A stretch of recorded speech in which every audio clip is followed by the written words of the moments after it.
সুপ্রভাত সুপ্রভাত সুপ্রভাত বাঙালিবাবু চলে এসছে আবার ক্রুড এবং ইউএস গোল্ড নিয়ে প্রেডিকশন আজকের প্রেডিকশন করব। এরপরে সন্ধ্যেবেলায় আসবো, তারপর রাত্রেবেলায় করবো আগামীকাল একটা।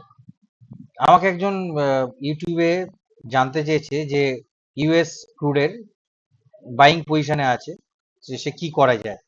আমি তাকে রিপ্লাই দিয়েছি, কিন্তু আমার একটা রিকোয়েস্ট, আপনার নাম দিয়ে করবেন, খুব সুবিধা হয়।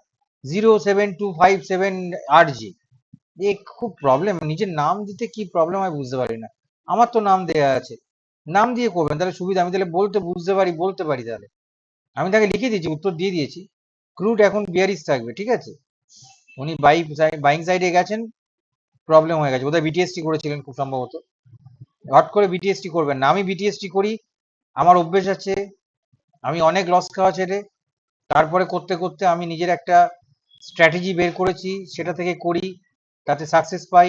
লসও হয় অবশ্যই, কিন্তু 90% সাকসেস রেট রাখি এখনো পর্যন্ত। 10% হয়, কিছু করার নেই, ঠিক আছে। আমি কালকেও বিটিএসটি করেছিলাম, গোল্ডে প্রফিট নিয়েছি। কিন্তু সবাই করতে যাবেন, এটা নিয়ম আছে একটা, অনেক রিসার্চ করতে হয়, তারপর করতে হয়, ফর্মুলা বের করতে হয় নিজেকে, এই, মানে নিজেকে ঘেঁটে ঘুটে। কোথাও পাবেন না বিটিএসটি ফর্মুলা, কোনো ইন্ডিকেটর দেবে না আমাদের। চলে আসি ক্রুডের আজকের কি কি সাপোর্ট থাকবে, সাপোর্ট রেজিস্ট্যান্স আজকের। এটা 14/7 করা আছে। আজকে কত তারিখ হচ্ছে? আজকে হচ্ছে 15,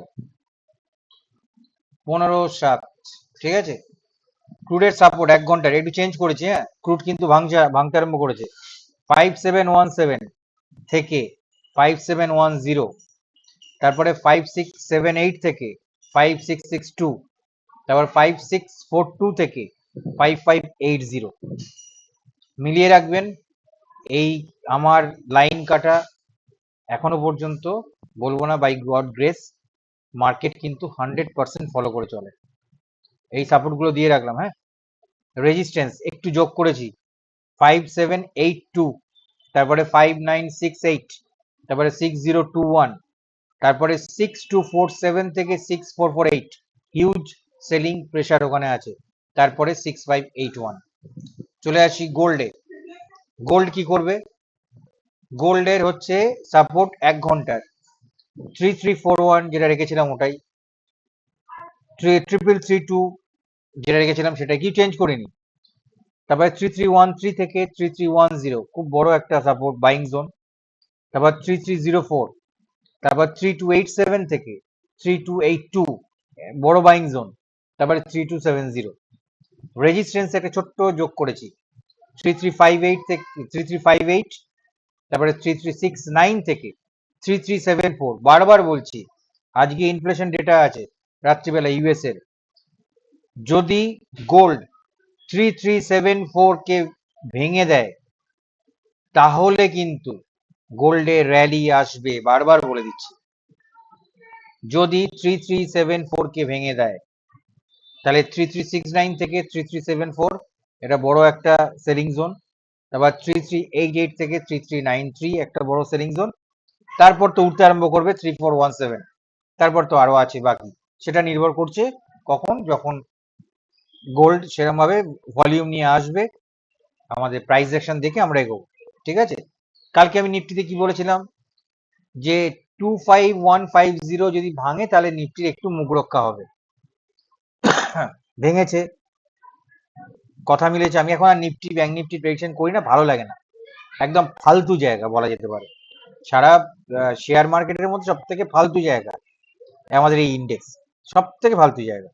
মানে আপনার টাকাকে মানে ছিনিয়ে নিয়ে বিক্রি করতে 1 সেকেন্ড লাগবে।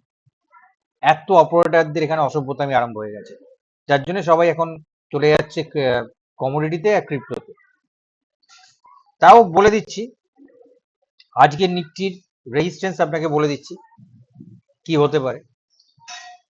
25247 যদি ভেঙে যায়, তাহলে কিন্তু 25321 যাবে, তারপরে 25396 যাবে, আর তারপরে যাবে হচ্ছে 254432, এটা মাইলস্টোন। 25432, এই মাইলস্টোনটা যদি টপ করতে পারে তাহলে কিন্তু ওপরে উঠবে। আজ যদি ভাঙে মার্কেট, তাহলে 25019 কে যদি ভেঙে দেয়, তাহলে কিন্তু গড়াতে গড়াতে চলে আসবে 2482.5 অবধি অনেকখানি ও ডাউনফল হবে, কিন্তু সাপোর্টার আছে কয়েকটা 25019, 25001, 24962, 24952, তারপর হচ্ছে 24835, তারপরে 24825, এগুলো হচ্ছে পরপর ওর সাপোর্ট। কিন্তু নিফটি চাগার দিয়ে ওঠার চেষ্টা করবে। আজকের বোধহয় যে হাইটা ছিল 25247, এটাকে ভাঙার চেষ্টা করবে নিফটি একবার। আর ইনফ্লেশন ডেটা আছে, এবার তো গ্যাপ ডাউন গ্যাপ আপ নির্ভর করবে আজকে রাত্রেবেলা কি হয় না হয়।